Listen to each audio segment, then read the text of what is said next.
Today, I added 3 new stocks sa aking kids portfolio: Cebu Pacific, FILRT, at CPG. In this video, I'll share kung bakit ko sila binili, ano ang mga key numbers behind each stock, and what I'll be watching moving forward. Let's start with Cebu Air.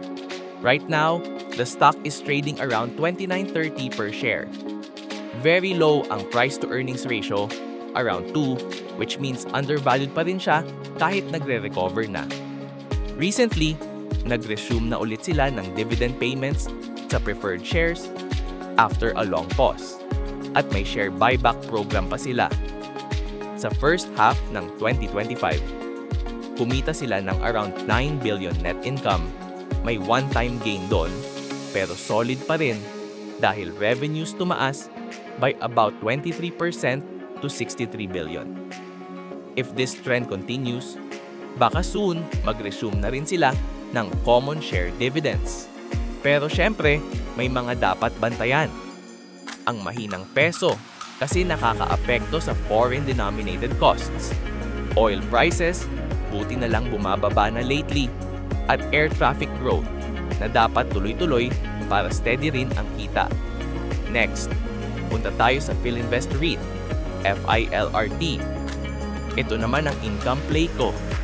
The stock trades around 3.12 per share with a dividend yield of about 8%.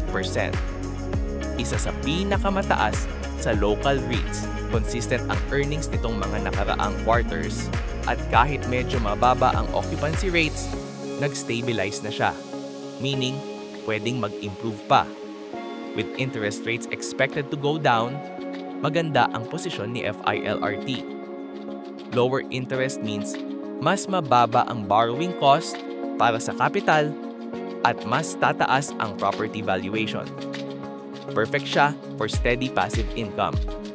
Pero syempre, bantayan pa rin ang lease renewals, rental trends, at ang overall property market para siguradong sustainable ang dividend.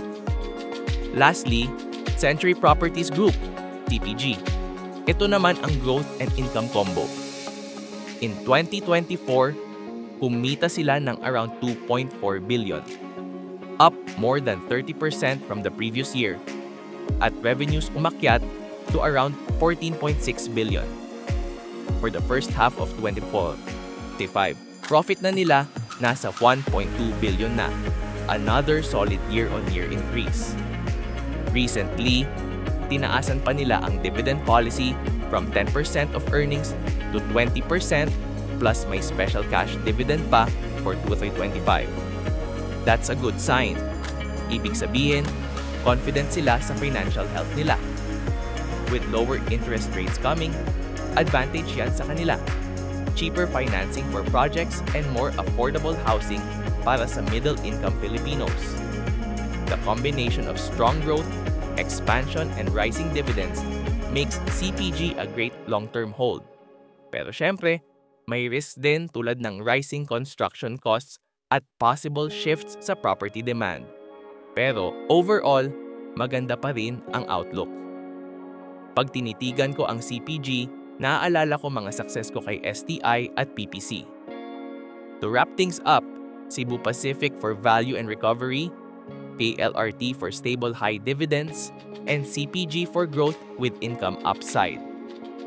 Magkaiba sila ng strengths and risks, pero together, they make a balanced long-term portfolio. Perfect para sa future ng mga anak ko.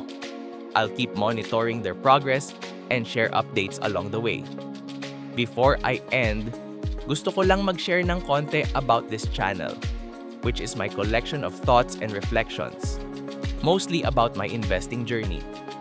Ginawa ko to hindi lang as a personal journal, pero as a growing library of lessons.